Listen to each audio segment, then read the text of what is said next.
आज हम में तुम में कामयाब कौन है?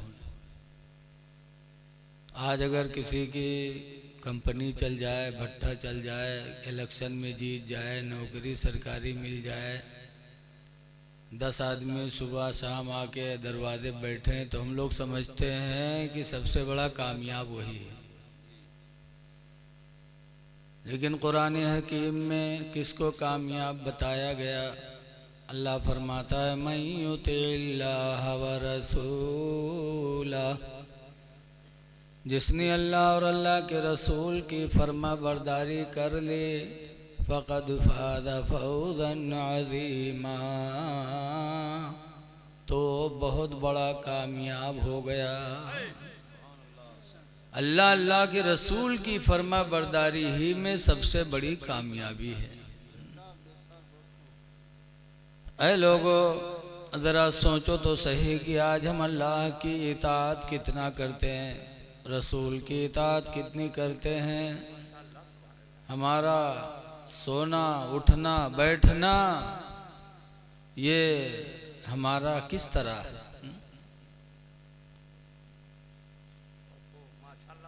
याद रखो, हदीस पाक में हन इब्ने अब्बास क़ाल क़ाल रसूलुल्लाह, हज़रत इब्ने अब्बास से रवायत है, फरमाते अल्लाह के नबी ने इरशाद फरमाया, निअमतान,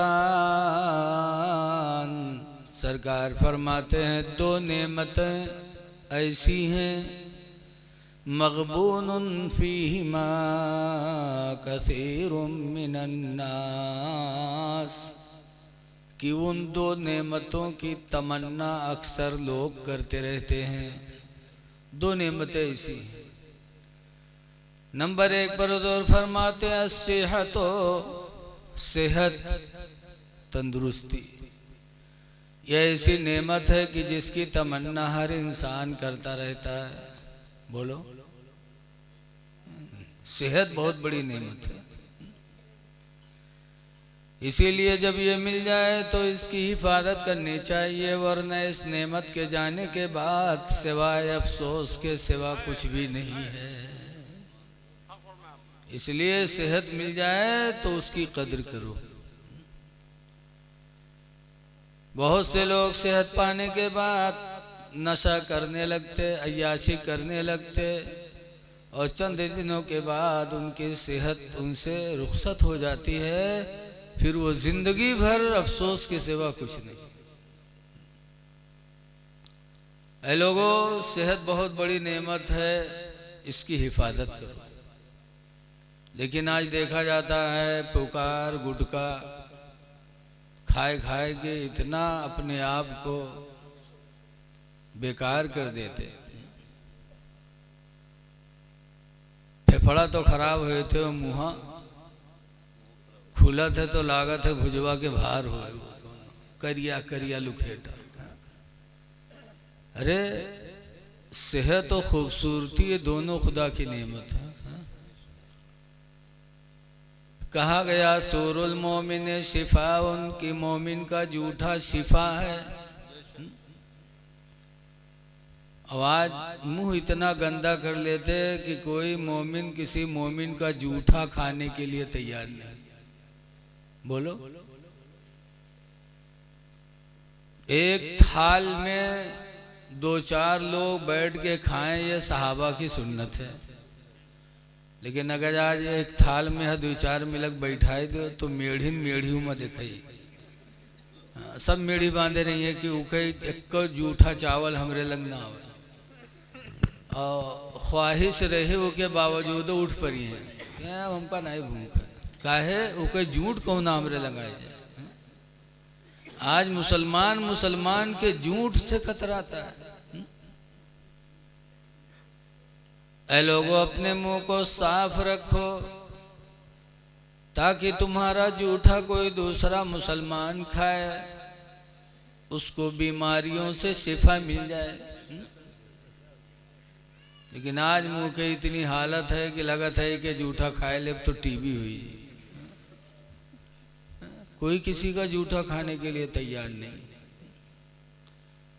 एक जगह हम गए अपने इलाके में साथे पीर साहब रहे बैठे, तो पीर साहब में बहुत बढ़िया बढ़िया बोटी बेचारा दिहिस, हम लोग उनका दिहिस, तो हम लोग तो खाए लिया गो, पीर साहब एक बोटी खाई न, बाकी सब छोड़ दी, कहीं ले जाएगा तुम लोग खाए लिए। हम बहुत ध्यान से देखा करें कि देखी खात है कि नहीं खात है, और लड़के के नाली में फेंकाई दी, उधर डारिया। बताइए, आज हमारा जूठा हमारा मुरीद खाने के लिए तैयार नहीं। ऐ लोगों, सेहत को बचाओ।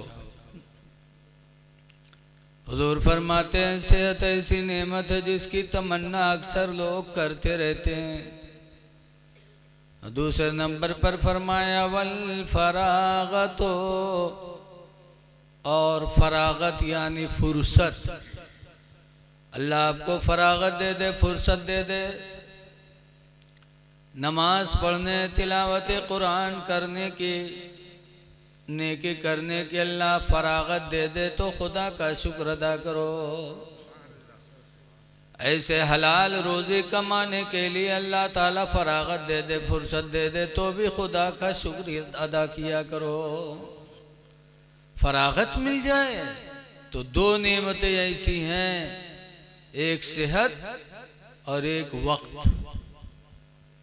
फरागत यानी वक्त, ये दो चीज़ें जिसको मिल जाए तो बहुत बड़ी नेमत मिली है। इन दोनों चीज़ों के जाने के बाद जैसे जवानी भर कुछ किया नहीं, जब बुढ़ापा आया तब सोचते हैं काश अगर हमने जवानी में ये काम किया होता, वो काम किया होता, तो अब सिवाय अफसोस के कुछ करना है? बैठे बिस्तर पे पड़े रहो, कांखा करो। वक्त जवानी का है, जवानी में रिस्क हलाल भी कमाओ, खुदा की रजा भी हासिल कर लो। जवानी की इबादत खुदा को बहुत पसंद है। और ये दुनिया, बताया गया है कि दुनिया मेहनत से जमा होती है, माल मेहनत से जमा होता है और मशक्क़त से इसकी हिफाजत करनी पड़ती है, और हसरत से छूट जाता है। हसरत भरी निगाहों से दुनिया छूट जाती है। जब आदमी दुनिया से जाता है तो देखता है कितना अच्छा मकान हमारा हमसे छूट रहा है, हमारी औलादें छूट रही हैं, हमारी ज़मीन जायदाद छूट रही है। तो दुनिया मेहनत से जमा होती है, मशक्क़त से इसकी हिफाजत होती है, और हसरत से दुनिया छूट जाती है। इसलिए हमें दुनिया में आने के बाद हमें इस चीज़ की तरफ ध्यान देना है कि हमसे कहीं अल्लाह राज़ी, हम नाराज़ तो नहीं हो रहा है, अल्लाह के रसूल नाराज़ तो नहीं हो रहे हैं। आज हमारे सद्दाम कारी साहब के वालिदे मरहूम दुनिया से चले गए। जाना सबको है, लेकिन सबके जाने के हालात अलग अलग होते हैं। हज़रत मूसा अलैहिस्सलाम अल्लाह के पैगंबर हैं, इनके पास भी मलकुल मौत गए थे, रूह निकालने गए, सलाम किया। मूसा अलैहिस्सलाम ने फरमाया कैसे आए? कहा आपकी रूह निकालने आया हूँ। मूसा अलैहिस्सलाम कहते अभी दीन का तमाम काम बाकी है, अभी तू आ गया? ये कह करके ऐसा तमाचा मारा मलकुल मौत की कि उसकी आंखें बाहर आ गई। बहुत जलाली नबी थे। मलकुल मौत लौट गए, अल्लाह की बारगाह में जाके कहते हैं अल्लाह किस जलाली के पास भेज दिया था? उसने तो तमाचा मारा, आंखें निकल आई। कहता है अभी बहुत दीन का काम बाकी है। तो अल्लाह ताला ने फरमाया जाओ मेरे मूसा पैगंबर से कह दो कि अगर अभी मरना नहीं चाहते हैं, जीना चाहते हैं, तो किसी बैल के पीठ पर हाथ रख दें, जितने बाल उनके हाथ के नीचे पड़ जाएंगे उतने साल की उम्र उनकी बढ़ा दी जाएगी। बैल तो आप लोग जानते हुए हो हैं? आजो बैल नहीं पहचाना तो जहां जहां देखो साल टारत है। एक तो सड़वे हुए बैल और एक हमरे तुम बैल होते। इंसानों तो बहुत बैलहा होते।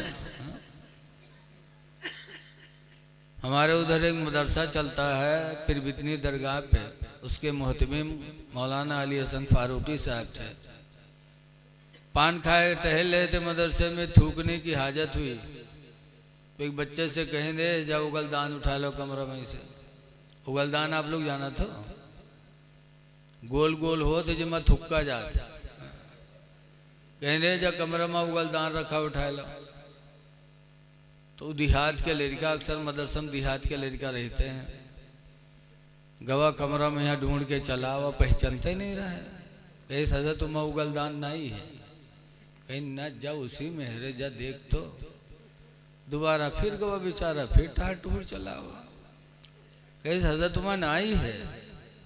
तो हजरत पकड़ के ले गए, कहीं वद्दे जो रखा है गोलक्का वही हो रे। तो जब गवाह का उठाए देखे तो कहे सरे हजरत इमा कोनो सार थूक मारी से, हजरत इमा कोनो सार थुक्की से। तो हजरत कहते हैं बैल कहूँ कि यहाँ उठा लो, इंसानों में भी बैल हो। बैल के पीठ पर हाथ फेर दें, जितने बाल उनके हाथ के नीचे पड़ जाएंगे उतने साल की उम्र उनकी बढ़ा दी जाएगी। मलकुल मौत आए, अब की आए तो डरात आए, पहले मारे गए रहे, अब की गए तो डराते डराते। मूसा अलैहिस्सलाम ने देखा, कहा फिर आ गया तू? तो कहता है मूसा पैगंबर, अल्लाह ने फरमाया है जाके पैगंबर से कह दो कि अगर अभी मरना नहीं चाहते हैं तो बैल के पीठ पर हाथ रख दें, जितने बाल हाथ के नीचे आ जाएंगे उतने साल की उम्र आपकी बढ़ा दी जाएगी। अली नगर के आदमी हो तो हाथ का धरे पूरी पिठियवे सोहरावत कि कतने बाल हमरे हाथे में आई। लेकिन हमारे अल्लाह के नबी मूसा अलैहिस्सलाम फरमाते हैं मलकुल मौत जब उतने साल की उम्र पूरी हो जाएगी तब। तो कहा फिर मैं आऊंगा। मूसा अलैहिस्सलाम फरमाते हैं जब तुझे आना ही आना है, मुझे मरना ही मरना है, तो जैसे कल वैसे आज रूह निकाल ली। मलकुल मौत ने रूह निकाल लिया। पता चला कि इंसान का जो वक्त मुकर्रर है उस वक्त मुकर्रर पर उसका बुलावा ज़रूर होगा। इसलिए हमें जो भी वक्त मिले उसकी कद्र करनी चाहिए। बहुत पहले हमारे नानपारा पुलिस चौकी में एक मीटिंग हुई थी कुर्बानी के मौके पर। तो एसपी साहब ने एक बात कही थी मीटिंग में कि आज हमारा वक्त गुजरता जा रहा है, हम ख्याल नहीं करते हमारे पुरखा लोग जब शाम को बिस्तर पे लेटते थे तो वो सोचते थे कि आज हमारी जिंदगी का एक दिन घट गया। बोलो, कहते थे आज तो मेरी जिंदगी का एक दिन घट गया। तो जिसकी सोच ये होगी वो तरक्की करेगा, वो अपना वक्त बर्बाद नहीं करेगा। होटलों पे बैठ के हम अपना वक्त बर्बाद करते हैं, मोबाइल में अपना वक्त बर्बाद करते हैं। ये मोबाइल जहाँ फायदेमंद है वहीं फायदा से ज़्यादा इसके नुकसानात भी हैं। बहुत वक्त बर्बाद होता है और वक्त बहुत बड़ी नेमत है। इसके गुजर जाने के बाद सरकार ने फरमाया सवाए अफसोस के हाथ के मलने के सिवा कुछ हाथ आने वाला नहीं है। इसलिए जो भी टाइम मिले अल्लाह का शुक्र अदा करो। अल्लाह और अल्लाह के रसूल की जिसने फर्मा बरदारी की वो कामयाब हो। इताअत करो, अपने से बड़ों की खिदमत करो। हजरत अनस रदियल्लाहु ताला अन्हु नबी करीम की गुलामी में रहते थे, हुजूर को वजू का पानी दिया करते थे। हजरत अनस के घर में लड़का एको नहीं रहा, एको लड़के नहीं, और गरीब भी बहुत थे। वजू का पानी देते थे। एक दिन रसूल करीम सल्लल्लाहु अलैहि वसल्लम को रहम आया, फरमाया या अल्लाह अनस को माल दे दे, अनस को औलाद दे दे। सरकार ने दुआ दे दी, या अल्लाह अनस को माल दे दे, अनस को औलाद दे दे। तो माल की ये हालत रही कि हुजूर की दुआ के बाद मदीने मुनव्वरा में उनकी खजूर की एक बाग थी, तो उस खजूर के बाग में साल में 2-2 मरतबा फल आते थे। अरे कह दो यार सुभान अल्लाह। कोनो बगिया है जिसमें 2 मरतबा आम आवत हो साल भर में। अरब में खजूरों की बाग में साल में 1 ही मरतबा खजूरें सबकी आती थी, लेकिन नबी करीम की दुआ के वसीले से अनस के बाग में साल में 2-2 मरतबा फल आते थे। और औलाद की दुआ मांगी तो 1 लड़के न रहे, 100 लड़के हो गए। अनस कितने लड़के हो गए? 100 लड़के। अल्लाह ताला जिसे चाहे जो अता फरमा। ये मेरे नबी की अता है कि यानी अनस गरीब थे, माला माल हो गए, बे औलाद थे, कसीरुल अयाल हो गए। ये मेरे नबी की अता है। इसीलिए आला हजरत इमाम अहले सुन्नत रदी अल्लाह ताला अन्हु फरमाया करते हैं कि कौन देता है देने को मुँह चाहिए, कौन देता है देने को मुँह चाहिए, और देने वाला है सच्चा हमारा नबी, देने वाला है सच्चा हमारा नबी। अल्लाह जिसको चाहे जितना चाहे दे। 100 लड़के हो गए। हज़रत सुलेमान अलैहिस्सलाम के निकाह में 100 बीवियां थी। कितनी बीवियां रहे? 100। एक दिन कहा अगर एक मेहरबा से एक लड़का पैदा हुई तो 100 लड़के नब्बा हो जाएंगे। 100 मेहरबा। अल्लाह जाने कैसे उनका थामत रहे। हम लोग तो यक्के में परेशान हैं। कहा जाते याहर तो जाते वहार, कहो उल्टा कहो कुछ तो कहा थे कुछ। एक में परेशान लातो दिन धर्म मुक्का चला था। और वहाँ 100 मेहर हुआ, कैसे थामते थे अल्लाह जाने। कहा अगर एक बीवी से एक लड़का पैदा हुआ तो 100 लड़कों के बाप हो जाऊंगा, लेकिन इंशाअल्लाह नहीं कहा। सिर्फ इंशाअल्लाह न कहने की वजह से 100 बीवियों के बावजूद सुलेमान अलैहिस्सलाम के यहाँ एक भी लड़का पैदा नहीं हुआ, एक भी बच्चे नहीं हुए। 100 बीवियों के बावजूद कोई बच्चा नहीं। सिर्फ इंशाअल्लाह नहीं कहा था। बड़ों का इम्तिहान भी बड़ा होता है। नबी दुनिया में जितने आए उनसे बेहतर दर्जे वाला कोई नहीं, तो उन जैसा इम्तिहान भी किसी का नहीं हुआ। सिर्फ इंशाअल्लाह नहीं कहा तो एक बच्चे नहीं हुए। और आज हम लोग 24 घंटा में 1 दफा नहीं कहा जाता, सब काम हो जाता। क्यों?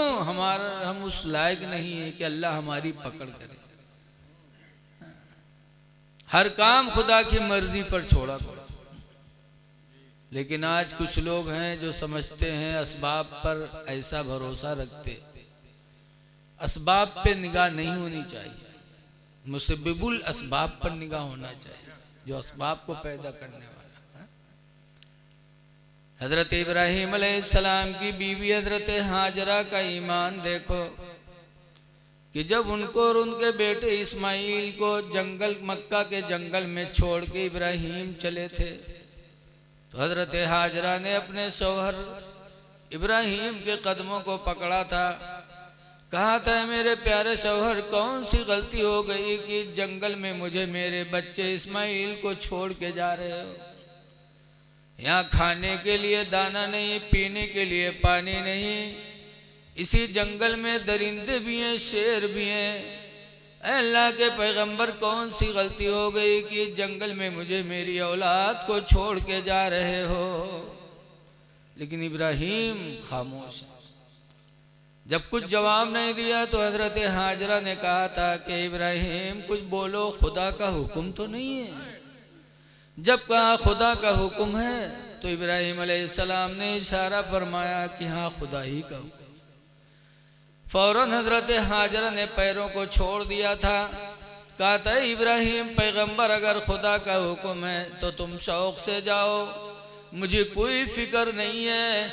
इसलिए कि जब खुदा का हुक्म है तो खुदा जंगल में भी मुझे मेरे बेटे को रोजी अता फरमाएगा। इस जंगल में भी अल्लाह ताला मेरे लिए पीने का पानी का इंतजाम फरमाएगा। हजरत हाजरा का ईमान असबाब पर नहीं था, बल्कि असबाब के पैदा करने वाले खुदा के ऊपर था कि अल्लाह अपने बंदे को हर जगह हर हाल में अपनी नेमत अता करेगा। तो उनके ईमान का ये सिला मिला कि आज मक्कतुल मुकर्रमा में दुनिया में जो कोई नेमत कहीं नहीं मिल सकती वो आपको शहर मक्का में मिलेगी, और पानी ऐसा मिलेगा जो दुनिया में कहीं नहीं मिल सकता। असहाबे ज़मज़म, ये किसके ईमान और किसके नियत का सिला है? वो हजरत हाजरा की नियत का सिला कि उनका भरोसा था कि असबाब को पैदा करने वाला खुदा है। और आज हमारा भरोसा असबाब पर हो गया कि पैसा हमारे पास है, हम मकान बनवा लेंगे, हमको क्या दिक्कत है। जैसे कि एक गांव में एक मौलवी साहब रहा, एक सेठ जी निकले, मौलवी साहब सलाम की, सेठ जी जवाब दिए। मौलवी साहब पूछे, सेठ जी कहाँ जा रहे हैं? कहा घोड़ा खरीदने जा रहा हूँ। कहा इंशाअल्लाह कह लो। कहा इंशाअल्लाह कह ली, इंशाअल्लाह की कौन ज़रूरत है? पैसा हमारे जेबे में, घोड़ा मार्केट में बिका थे, इंशाअल्लाह की क्या बात है? मौलवी साहब कहने रहे कह लो इंशाअल्लाह। कहीं मौलवी चले जाओ सामने से, उमा इंशाअल्लाह की क्या ज़रूरत है? मौलवी बेचारे चुप, जिके हुकूमत कहो नहीं चलते हो के हुकूमत मौलवी चलते, मौलवी बेचारे चुप हो गए। सेठ जी चले गए, घोड़ा बाजार पहुंचे, घोड़ा देखिन, पसंद किहिन, बातचीत तय किहिन। जब दाम दुकान तय हुआ तो पैसा देखा थी, जेबे में हाथ डालिन तो हाथ नीचे चला गया, देखिन जेब कटा, पैसा नदारत। तो सेठ जी की सांस जहाँ रहे वहीं रुक गई। थोड़ी देर बाद खड़े रहे, जब सुकून मिला तो वहाँ से पलटे और गांव आए खाली हाथ। इत्तेफाक से वही मौलवी से फिर मुलाकात हुई गई। मौलवी कहिन कहा हुआ सेठ जी घोड़ा लाए? कहाँ मौलवी साहब इंशाअल्लाह घोड़ा बाजार गया तो इंशाअल्लाह घोड़ा भी देखा, इंशाअल्लाह घोड़ा पसंद भी आ गया, इंशाअल्लाह बातचीत भी तय हो गई, इंशाअल्लाह दाम भी तय हो गया। पैसा देने के लिए इंशाअल्लाह जेब में हाथ डाला तो इंशाअल्लाह हाथ नीचे चला गया। तो मौलवी कहने अब इंशाअल्लाह बक्का करो, अब टाइम खत्म, जब टाइम था तब तुमने कहा नहीं। ऐ लोगो, असबाब पे भरोसा न करो, असबाब के पैदा करने वाले पर भरोसा करो। और जब खुदा पर भरोसा कर लोगे तो अल्लाह ताला हर हाल में आप पर नजर करम फरमाएगा। आज हम और आप हालात अपनी देख रहे हैं कि हम किस तरह परेशान हो रहे हैं। कभी इस सिलसिले में कभी सोचा कि आज ये परेशानियां हम पर क्यों हैं? खुदा की ज़मानत हमसे रूठ गई, अल्लाह की ज़मानत हमसे अलग हो गई, क्यों हमारी नमाजें छूट गई? हज़रत मुआज़ इब्ने जबल से अल्लाह के नबी सल्लल्लाहु अलैहि वसल्लम ने फरमाया था कि ला ततरुकन्ना सलात मक्तूबतम मुतअम्मिदा। ऐ मुआज़ इब्ने जबल, गवर्नर हो गए हो लेकिन नमाज फ़र्ज को हरगिज हरगिज न छोड़ना। फ़इन्न मन तरक सलात मुतअम्मिदा, पस बेशक जिसने नमाज फ़र्ज को कसदन छोड़ दिया, फबरियत मिन्हु ज़िम्मतुल्लाह, तो अल्लाह की ज़मानत उससे हट जाती है। अल्लाह उस बंदे का जामिन नहीं रह जाता। जब हम नमाज फ़र्ज छोड़ बैठे, खुदा की ज़मानत हमसे रूठ गई, तो हम मारे नहीं जाएंगे, काटे नहीं जाएंगे तो क्या होगा? खुदा की ज़मानत जब जिन पर हुई वो हर मैदान में कामयाब रहे। ज़रा सोचो तो सही कि एक परिंदा है मुर्गा, वो नमाज फजर के टाइम बेदार करता है, तो हुज़ूर फरमाते ला तसुब्बुद्दी का, ऐ लोगों मुर्गे को गाली न दिया करो, लिअन्नहु युक़ज़ु लिस्सलाह, इसलिए कि मुर्गा नमाज फजर के लिए बेदार किया करता है, मुर्गा जगाया करता है, मुर्गे को गाली न दो।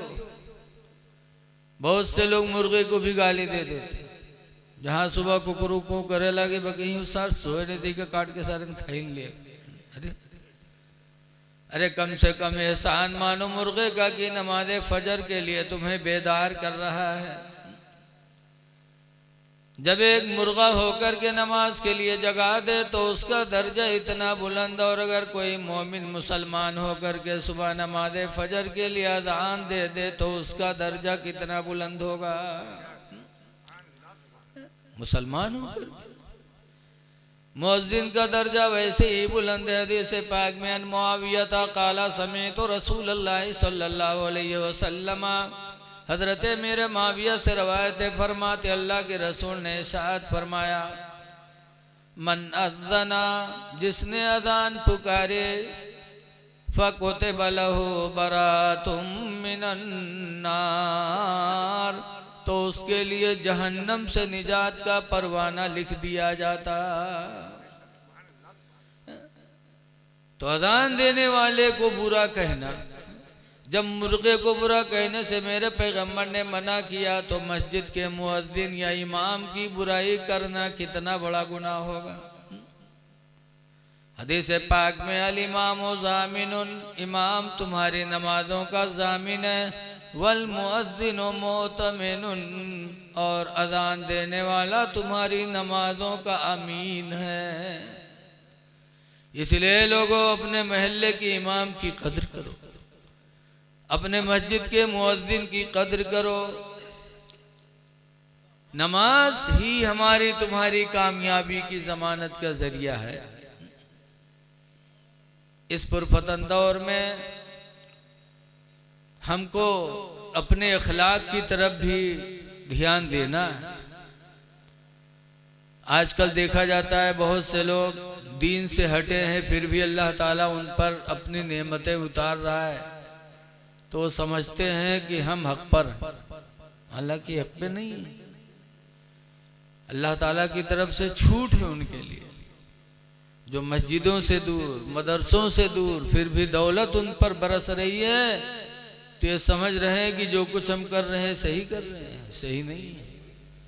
वो तो वैसे ही है जैसे काबुल का एक आदमी हिंदुस्तान आया, एक मार्केट में पहुंचा तो देखा एक हलवाई तसला में हलवा सजाए हुए रखे। काबुली इंसान ने कहा भाई एक प्लेट हमको दे दो। हलवाई समझिस कोनो गाहकी हो, तो एक प्लेट दिहिस खैस काबुली मुसलमान, फिर दूसरा प्लेट मांगी, फिर खैस। उसके बाद चल पड़ा, तो हलवाई ने पैसा मांगा, तो काबुली कहता पैसा कैसा है? तो कहा रे हलवा का। तो कहा अगर तुम कहते कि हलवा पैसे से मिलता है तो मैं कतान नहीं खाता, पैसा कहाँ मेरे पास है। तो कादी ने उसको पकड़ा, हलवाई ने पकड़ा, कादी के पास लेकर के गए। कहा साहब इसने हलवा खाया, मेरा पैसा नहीं दे रहा है। कहा भाई इसका पैसा दो। कहा अगर ये कहता कि हलवा पैसे से मिलता है तो मैं बिल्कुल नहीं खाता, मेरे पास पैसे कहाँ हैं। तो कादी ने उसको सजा दिया। कैसी सजा? उस काबुली इंसान को गधे पर बिठाला और शहर के बच्चों को जमा किया, उनके हाथ में तबला दिया और कहा है ऐसे तबला बजाते हुए पूरे शहर में इसको घुमाओ। उस जमाने में यही सजा थी। गधे पर बिठा करके पूरे शहर में बच्चों ने घुमाया, फिर छोड़ दिया। वो काबुली हिंदुस्तान से अपने काबुल गया अफगानिस्तान, वहाँ की ज़बान फारसी की। तो जब वहाँ पहुँचा तो लोगों ने पूछा कि यार ये हिंदुस्तान गया, चलो पूछा जाए हिंदुस्तान कैसा लगा। तो लोगों ने पूछा मुल्क हिंदुस्तान चगुनास्त, हिंदुस्तान का मुल्क कैसा है। तो काबुली बड़ी खुशी में बताए,